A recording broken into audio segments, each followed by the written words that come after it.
Tumblr friends, it's me, Swan Maiden, and I'm here to pretend I talk to somebody and to rehearse my speaking skills, which I haven't used properly in many months. I spoke to my grandfather in English only occasionally, but otherwise all in Spanish, which is weird of him. So as of now, it's 1 p.m. This is not the time in which I have lunch on weekends, so it's alright. And I am rather cold, even though it's summer. Oh, it's maybe my low blood pressure. And I am listening to this mix by End of March, whom I love. It's called The Hill Behind the Old House. I was listening to the Iceland one, but I wanted to go back and it didn't let me. So you can see my bookshelf. The topmost part, it has manga. The second part towards top has all history books and history magazines. The part at the middle is obviously all my Harry Potter collection, which will broaden when I go to the park in Orlando. The part over there has all my fantasy books, which are actually about things that really happened but that grown-ups refuse to admit. And it also has some of the darker books like Anne Rice and Bram Stoker. And the ones over there are all my mythology books and some fashion books, which have to share space, unfortunately, because the fashion ones are really big. So I asked you to ask me some things in order to become less shy and less more at ease with my voice, and so here they are. Excuse the noise my computer is making, I don't know why it's making it. Kate asked, describe a childhood memory. What is your favorite sort of weather and why? So childhood memories, I have many.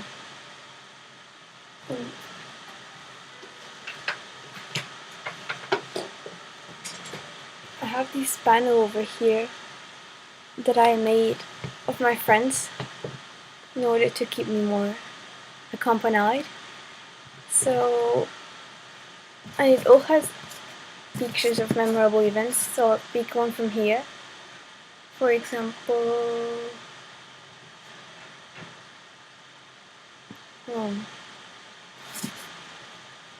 this one over here, that was for my birthday in Cajon del Maipo, which is sort of like the countryside but in the middle of Chile.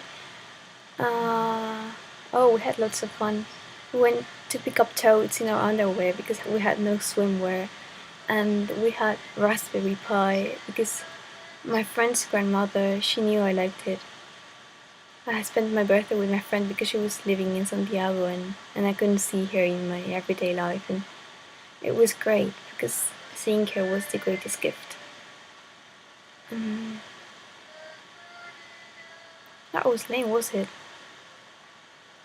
Another one with her, another memory. One time I was at her house, which is like a block above mine, her old house, and we decided to trim the hair for our stuffed animals, thinking it would grow back more nicely.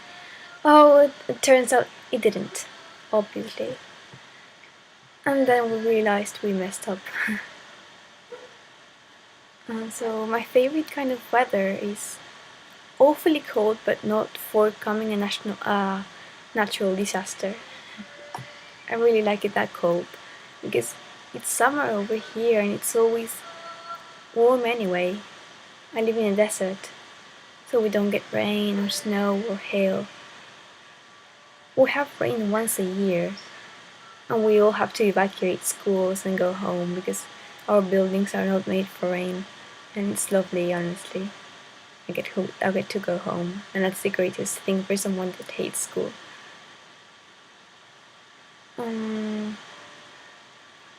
What is my favorite movie? One that I feel most myself. Okay, my favorite movie, I'm not much of a fan of movies. I tend to zone out and think on my own, or rather, whine about the movie and think how the book was better. I always do that. I think it's impossible to watch these sort of movies with me, even though those are my favorite. My favorite movie, maybe Finding Neverland. That was great. It really captured the sort of magic that Jay and Barry had, except that he was not as tall as Johnny Depp, but still. I always cry at the end when Miss Gwendolyn dies. It's awful. And another favorite movie, Phoebe in Wonderland. I really love that. It's about a girl who has Tourette syndrome, but not the typical symptoms, and she has a really hard time at school and really controlling her behavior. But through um, through theater, she feels better, and she learns how to be herself without having the symptoms or the behaviors of Tourette's come up and do no good. When do I feel most like myself? Mm, Honestly, I don't feel much like myself when I wear dresses as much as I like them because I feel fat. I feel most like myself when I'm around children and I can talk about the things I like and they understand them. And it's great because people my age don't understand. I feel most like myself as well when I'm in the countryside and all the things I like are grouped together. It's all there. Um, and I feel very much like myself when I'm on the internet actually. It's lame to say, but here I can, with the things I like, say the things I really feel or find quotations of things that I feel but not know how to put properly in words. Um, yes. What do I want to be when I grow up? Grow up? What do you mean by growing up? What nonsense. Or if I ever were to grow up, I think I would be a unicornologist, somebody that studies unicorns, but in secret, so unicorns don't have to hide even more from us. Or I would be. I don't know. I never give much thought to growing up, even though I'm in 12th grade and I'm supposed to think about growing up. But grown ups only ever think about figures and numbers. And it's awful. I don't want to be like the red man in The Little Prince. We have these vocational chats at school when a grown up comes and he explains to us what he does, which is generally engineering or something to do with maths. And I always take my miniature copy of The Little Prince with me, so I don't feel so stuck with grown ups. Let me find it. Oh.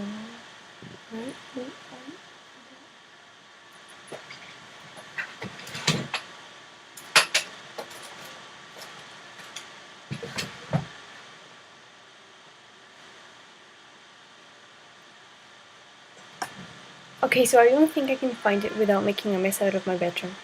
And I don't think you should like to see that. Okay, my favorite time of the day. My favorite time of the day is definitely dawn, when there's this magic to the air and I don't know, it's all so clean and so.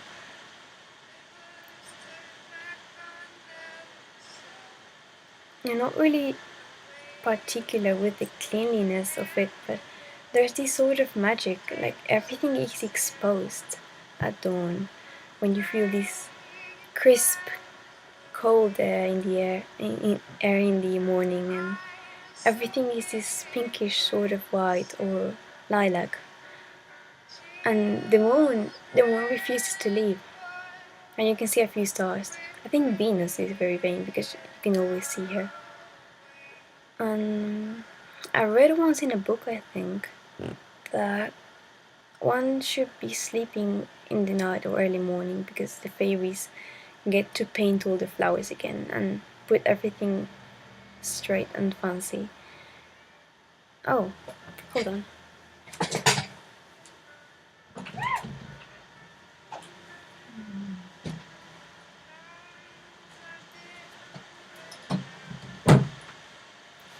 I brought a special guest right on time.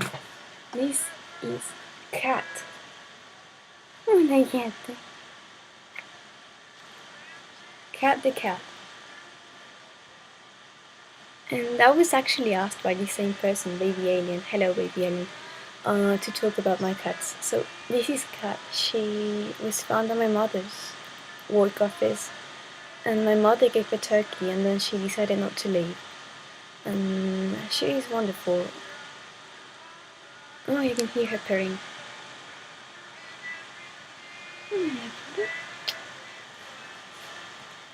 No, she wants to leave.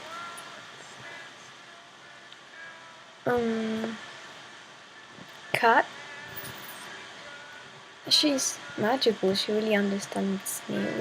Once I was crying about the pine tree that was chopped from my front garden. I had this really tall pine tree and it had to be cut because it was getting ill, and I was crying because I had it for my whole life. And Cat, she came up to me and hold on.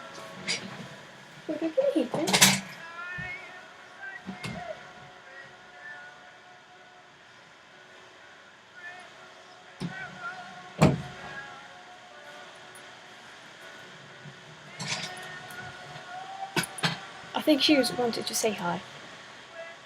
So I was crying, and then she started to lick my face as to want me to wake up, and then she started pulling for my jumper so I could get up. I think she does understand weakness. Then I have Morrissey, which is the black cat. He's named after the singer from the Smiths. My sister really likes them. And he is a very particular cat. He's got really strong personality, and there's a thing about him. He pretends he's all strong and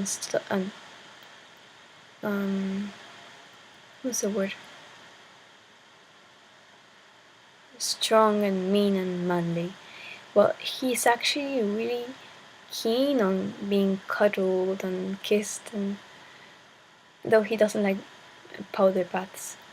And instead of licking other cats, he licks people. He likes giving kisses, especially in the nose.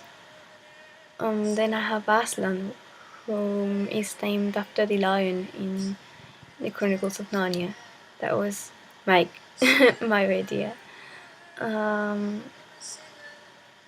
And he's, I don't know, maybe the most of a mama's boy. He's really calm and always, I don't know how to talk about him. He's very peaceful, though he has this particular meowing when you pick him up. And he's really slow, honestly. When you move a toy around him, he doesn't know when to grab it. Other cats grab it instantly, but he just stares at it. Then I have Nala, who is named after the lioness in The Lion King. She's really outgoing. She likes climbing everywhere and going up the terrace's roof. And I don't know. She's socially adapted, unlike some of the other cats. And even though she likes being outside and by her own, she also likes cuddles very much. Then I have Marie, whom is named after one of the kittens in the Aristocats. And she's really bonded with me. She always likes being in my bedroom at night, and when I don't open up the door for her, she whines until I do.